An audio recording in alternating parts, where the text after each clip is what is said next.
that's what we've got to be interested in, keeping people fit and healthy and happy.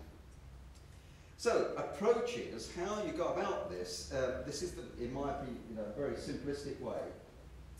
You need to state what your goals and scope and define what they are. And you need to build up an inventory analysis of what you're trying to do in terms of the commercial process that you're trying to take forward, or your commercial products, some of the products we've heard about during the morning. And we need to have impact assessment, but all the time we need to be feeding that back, and we need to do this in a quantitative mode. That's what I mean by metrology.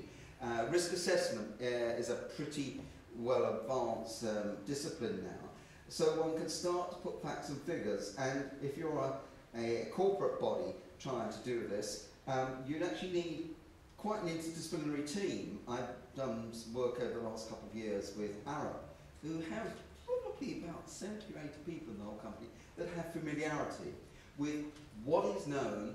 The concept we're talking about is life cycle assessment. And the goal of LCA is to compare the full range of social and environmental damages assignable to products and services, and to be able to choose the most, at least burdensome way forward.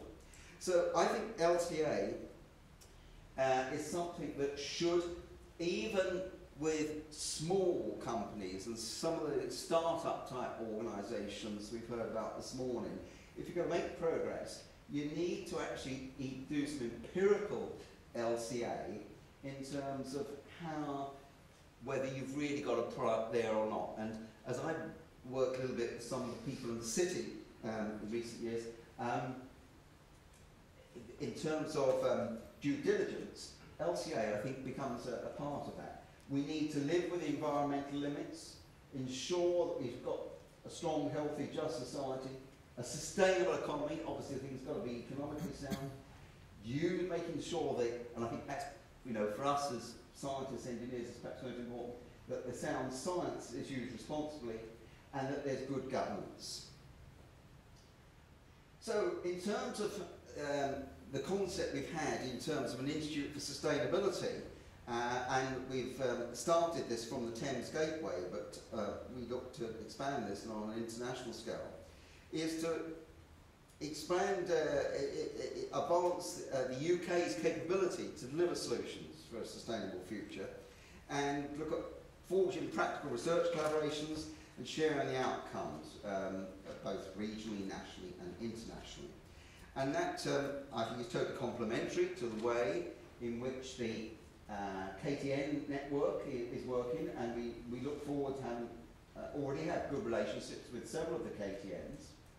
And so it's a charitable company which has been set up with it's industry-led, but with strong academic collaborations with the region that we're coming from. We have 4 of the top 10 universities in the world listed, and that includes, it's the Greater South East, includes there's 2 universities outside London, I think it's Oxford and Cambridge, and where we're trying to build a centre of excellence which we think will have a global exploitation.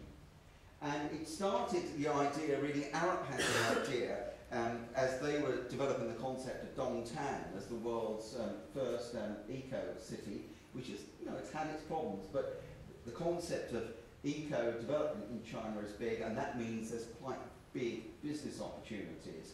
And what we've done is set up a sister institute in Shanghai, and look at the Thames Gateway region, which is actually quite different from the Shanghai region, but where we can see that some of the technologies that we will develop will have immediate export opportunities in countries like China, but also places like Masdar in the Middle East, and we're looking as well at collaborations in Africa, for example. So our core activity is not to be doing research and development. That's done by the partners, particularly in the universities, but in terms of how the commercial world is going, developing into a knowledge hub which becomes available and to disseminate that information and the economic development and an education skills program, which is not, of course, at all unlike the KTN type system, and that's why we see ourselves working very closely alongside the KTN network. So the four core principles that we have are both are collaborative, as I've just indicated, independent, so that we're not actually in the pay directly of companies or the government, so it can express an independent voice. We think we've got a pretty good team of people that mostly given up their time freely to work on this to make it authoritative, but be pragmatic, and I think that's at the heart of sustainability, pragmatism. In terms of governance, we have members and directors and trustees, and of course a really small executive team which takes this forward, and again makes it pretty low cost in terms of how we deliver this. That just lists the people that are on the board covering those various ranges. Initially the chairman was Malcolm Grant, who's the provost of University College. He stepped down. Peter Head, who's the director of Arab, is currently the chairman. But we're covering a range of people that help to give us that governance. The companies, the private sector, as I say, has driven this, and that just lists the companies that have signed up. The specific universities that are doing project-related work on the areas that we've designated are listed there, and we've got the good support coming in from the public sector and from the intermediate sector. So the research drivers are the market and partner needs, and making sure that we interface with UK government regulations and policies, and then national and international opportunities. So the list that we've got there of the focused areas are pretty similar to those that I showed earlier in terms of the sustainability, and in most of those areas at the moment we have got project funding to get some of these underway, but with a big thrust at the moment, and largely with TSB support on this retrofit situation where we can see we have plans now to develop whole communities.